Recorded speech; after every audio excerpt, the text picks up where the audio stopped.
Some of the great old timers that used to hang around as a kid.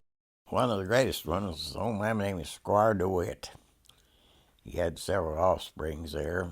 He was in the he was in the Federal Army. Both of my grandfathers were in the Federal Army. Uh, he was in Stonewall Jackson's brigade. Squire was just a real young man, and when they had those scrimmages and the different camps there, the Union Army for years, of course, were located in Beverly. And Squire would come back in once in a while, sneak back in to see some of his folks who stayed there. After the war was over, he started a cobbler's shop, made shoes and things like that. And a lot of us used to go there, but we heard this tale, and we used to go up to him and said, Mr. DeWitt, how did you capture those soldiers? He says, God, I surrounded them. The story was that he came over to Beverly to see his folks, and going back, he saw 5 or 6 men in patrol over on the west side of Cheat Mountain, and he had his own muskets with him, I guess, and they had their guns kind of stacked up there, and they were building a fire in the center of the road, and there's patrol, and so Squire did capture him, as the story went, and he marched him across to, I think Lee had a camp up there, if I remember hearing him talk about it, and that's where he came from, and that's where he went back and took him, but he said he surrounded him. So that's the way he captured him. He was one of the most colorful old fellows, and he played the bass drum. I never will forget in the band there. He's a real old fella. I never will forget an old fellow named Billy Wilson, who lived across from us there. He lived right against the Presbyterian Church there. He was an old, uh,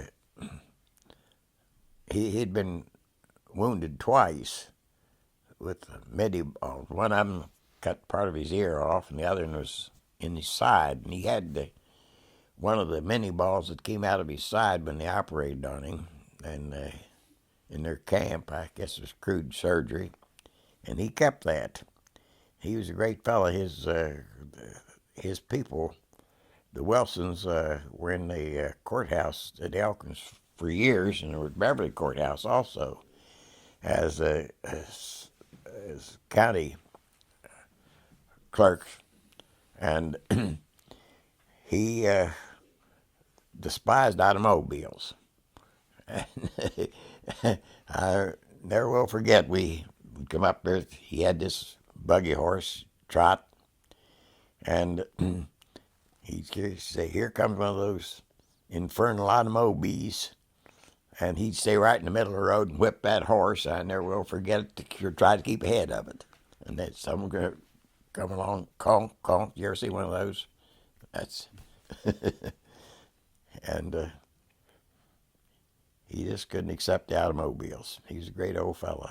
We used to go over to his house just across the street and hear him tell about the fires and how they nearly starved at times, and they ate just corn, anything you could get, nearly. He said many a time they'd be riding and marching, and Stonewall Jackson Brigade was, it seemed as though they'd maybe march 30 miles in a day, and so forth and so on. And he said that many a time he saw fellows, his buddies, and he was the same, eating that hard corn, and the gums would bleed, such as that. And at night, he said, had one blanket and rolled up, kept their feet next to the fire, and said many a night soft snow would come and cover him, and kept warm that way. Imagine. Interesting at the time that you hear him talk about those things. I guess those were the days, and I've been driving for years, and just think of from here to Richmond, how far it is and how long it takes even with a good car to go, and how they marched up and down the valleys. You just couldn't hardly believe it. Sometimes I heard my grandfather say the shoes weren't. They didn't have any shoes hardly. They just wore out, and he thought that the reason that they went up into Maryland and into Pennsylvania, the Confederate Army did, was to get clothing and provisions and things like that.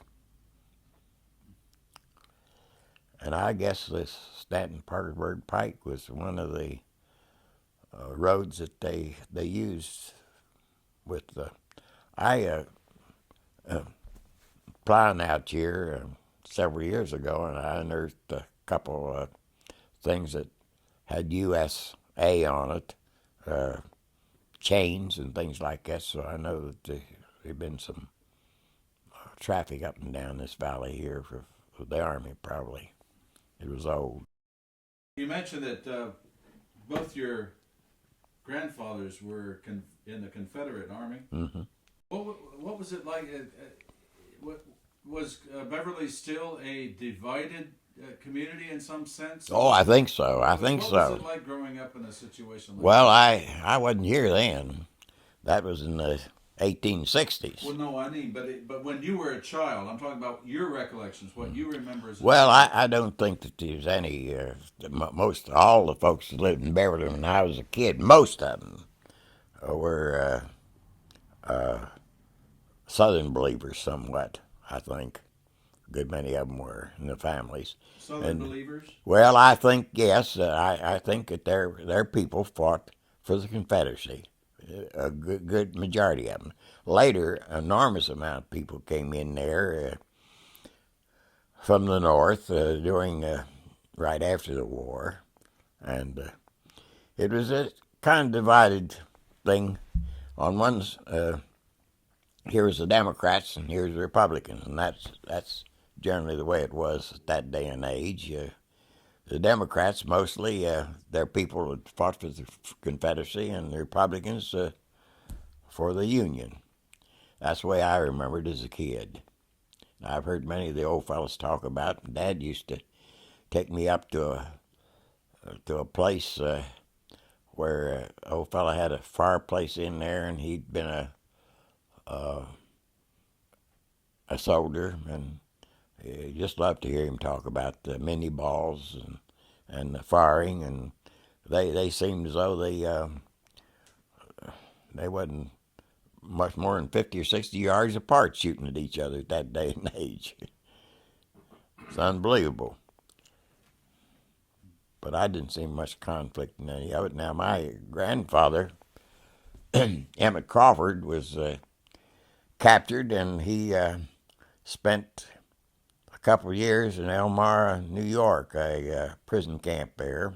He was with the Stonewall Jackson Brigade, and you know, Stonewall Jackson was pretty close to us because, after all, Randolph County was made from part of Harrison County, and Stonewall Jackson was born near Clarksburg, you know. And so many of the young boys went in the Army then for the Confederacy in this area here, and that's why some of my folks, most of them, refugeed because their boys were in the Confederate Army, and they thought that the Union would rather not like those individual families because they had sons and relatives in the Confederate Army. But now my granddad, I heard him tell that they even ate rats and things.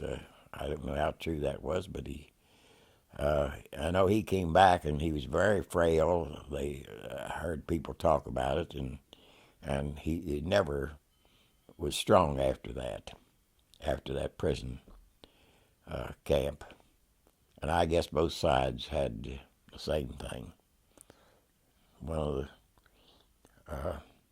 the great ones down south we've heard about was a Confederate camp, and had the Union prisoners in it, and it was just probably as bad as the others.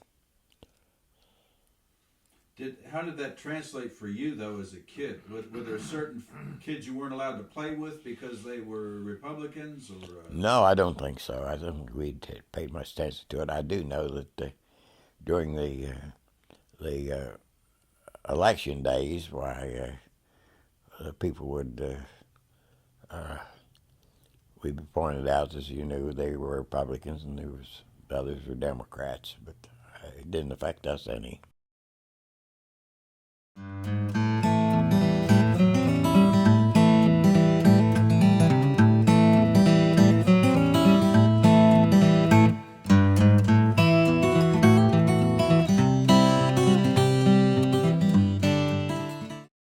People always want to hear stories about the Civil War, and the only one I can remember that was really good was the town changed hands from Union to Confederate, and from Confederate to Union 7 times during the war. During one of those conflicts, one of my grandmother's brothers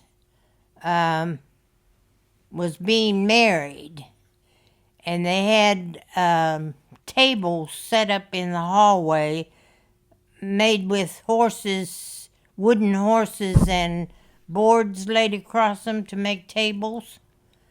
And they had them loaded with all kinds of wonderful cakes, homemade cakes. And the Union soldiers came in and picked one up and he said to the others, "Golly, boys, it's gingerbread." And with that, they just cleaned out all the cakes that they had ready for the wedding. And they had my grandmother in the bed at the time and told the soldiers that she had scarlet fever in order to keep them out. Somehow, I don't know too much about the romance of my grandmother and grandfather, except that he was a Union soldier and her family was Confederates, and that he came back here after the war, I guess to practice law, because he was a lawyer. And this was the county seat, was one of the busiest county seats between Stanton and Parkersburg. It was actually the only court place. So he came here to practice law. And he was, during the war, he was a messenger for Grant. And he had a hole shot through his hat one time when he was carrying a message over to Rich Mountain.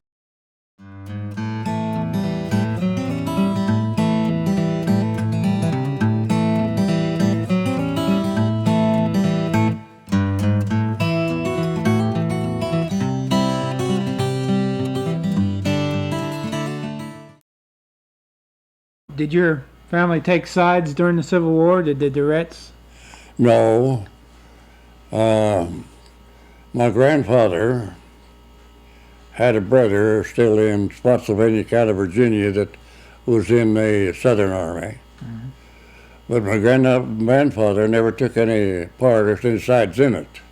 Mm-hmm. But nevertheless, why they hounded him all the time here, the same as if he was a rebel. And they come and got him at one time and took him to Parkersburg and kept him in prison Parkersburg for quite some while. And finally they got a petition in the community. Most of the community, was Northern sympathizers. Mm-hmm. But the community got a petition and they sent it to the Parkersburg and got him freed and brought him back home. Mm-hmm. They come and search the house every once in a while from on Rich Mountain up there. Mm-hmm.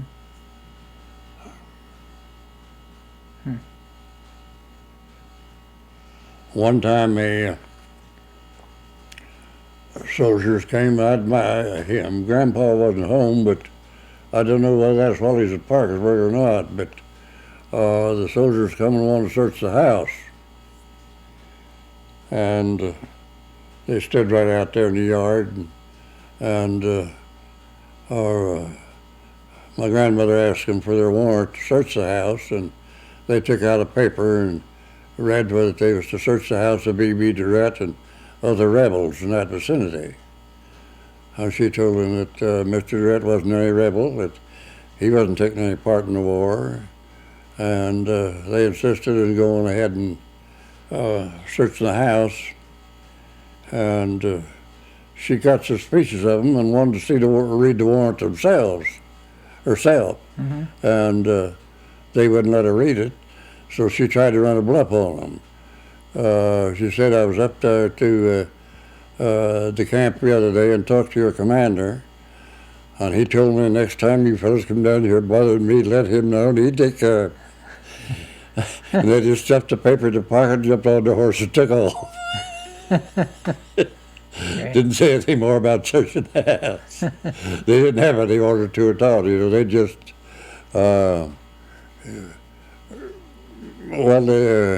they just go through the neighborhoods and take anything they wanted. Yeah. They stole all of my grandfather's turkey flock. Is that right? My grandmother said she saw him take them. He hadn't up that morning, and she didn't wake him up. She was afraid that he'd run and confront him and get killed or something, and just let him take them and go. But there was one time a man had stole one of my grandfather's horses. Well, at that time, there wasn't any court, You couldn't take anybody to court. You had to take them to the army, And he had never done anything about it. And one morning, my grandmother got up and saw a man coming and riding that horse. And she went up and woke my grandfather up, and he ran out without dressing. Went out in his night clothes and grabbed the horse by the bridle and stopped it. Told the man to pile off. And he refused to do it. And at that time, my Uncle Johnny, just a little boy at the time, had come down to the road, and you couldn't keep their guns about the house. They'd take every gun they could find. And Grandpa said to Uncle Johnny, says, run down there to that body shop and get me my gun. And he took off and down. Before he got back, the man took off and left.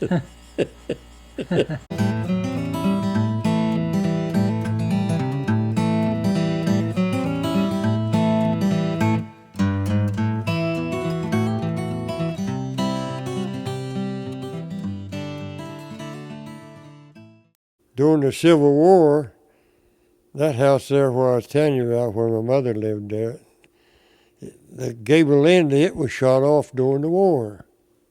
It was. Yeah, cannonballs tore it off.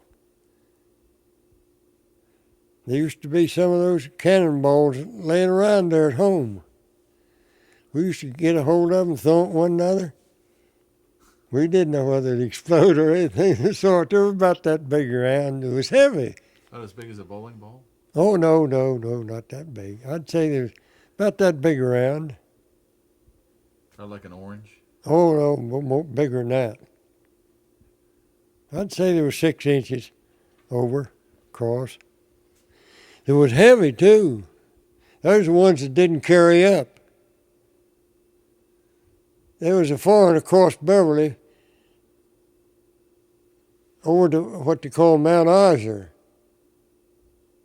And there was a farm from up above Daly on the back road, on the hill back in there.